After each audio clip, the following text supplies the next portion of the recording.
தொக்கு சொல்ல போறேன். இதை பார்த்து லைக் பண்ணி சப்ஸ்கிரைப் பண்ணுங்க. நல்லெண்ணெய் ஊத்திக்கோங்க. கடுகு 1 ஸ்பூன் போடுறோம். சீரகம் 3/4 ஸ்பூன் போடுறோம். நறுக்கிய சின்ன வெங்காயம் ஒரு 15 வெங்காயம் போட்டுக்கிறோம். விளைஞ்ச கருவேப்பிலை கொஞ்சம் போட்டுக்கிறோம். எல்லாத்தையும் பொன்னிறமா வதக்கிக்கலாம். பெருஞ்சீரகம் ஒரு 1/4 ஸ்பூன், கொஞ்சோண்டு பெருங்காயத்தூளுங்க. எல்லாத்தையும் வதக்கிக்கலாம். இஞ்சி பூண்டு பேஸ்ட் 1 ஸ்பூனுங்க. தக்காளி ஒரே ஒரு தக்காளி, பழுத்த தக்காளி போட்டுக்கிறேன். கொஞ்சோண்டு கல்லுப்புங்க. இப்போ நான் ஒரு முருங்கைக்காய் 1 போட்டுக்கிறேங்க. எல்லாத்தையும் சேர்த்து வதக்கிக்கலாம்.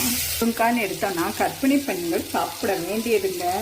ஏன்னா கருவில் இருக்கிற குழந்தைகளின் மூளை மண்டலமும் நரம்பு மண்டலையும் பாதுகாக்குங்க.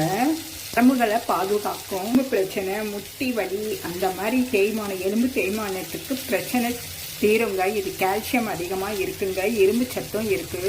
சக்கரை நோயும் கல்லீரையும் பாதுகாக்குதுங்க. 1 ஸ்பூன் மிளகாத்தூள், 1 ஸ்பூன் தனியாத்தூள், 1 ஸ்பூன் மஞ்சத்தூளுங்க. இப்போ எல்லாத்தையும் ஒன்றா வதக்கிக்கலாம். ஒரு 5 நிமிஷம் தண்ணி ஊற்றிக்கிறோம். 10 நிமிஷம் வேகட்டுங்க. முருங்கைக்காய் தொக்கு ரெடிங்க.